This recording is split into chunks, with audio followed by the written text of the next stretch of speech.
Hi, I'm Dave Hayes at the New Hope Valley Railroad. I am the junior member of the track team, and what we wanted to do right now is explain how track works. First of all, you got to imagine it.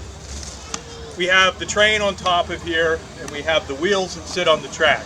Now, all that wheel, that huge wheel with tons and tons of weight on it, all rests on an area the size of a quarter. And so it's just this tiny little area that sits on top of this. That weight from that train goes down into the track.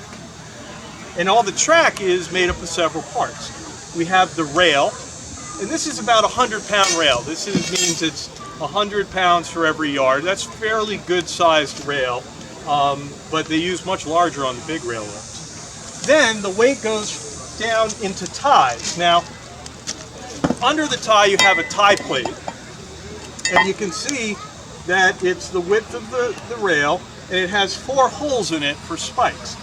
And the tie plate, we've just taken this out from this tie that we're going to replace, but it sits under there, and you can see here's another one right next to it.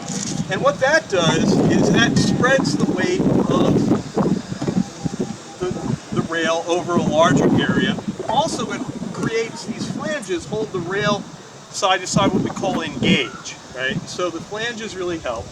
And then through the flanges, we have spikes, railroad spikes.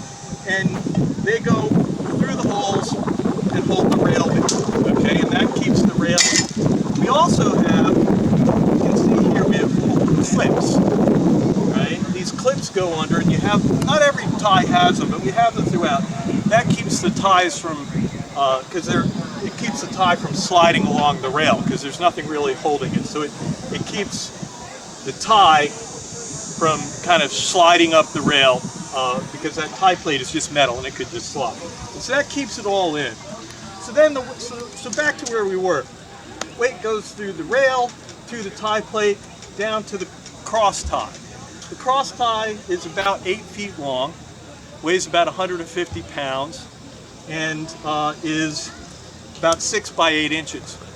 And they're heavy wood that's coated in preservative that gives them this black oily look, and they last for about 20 years.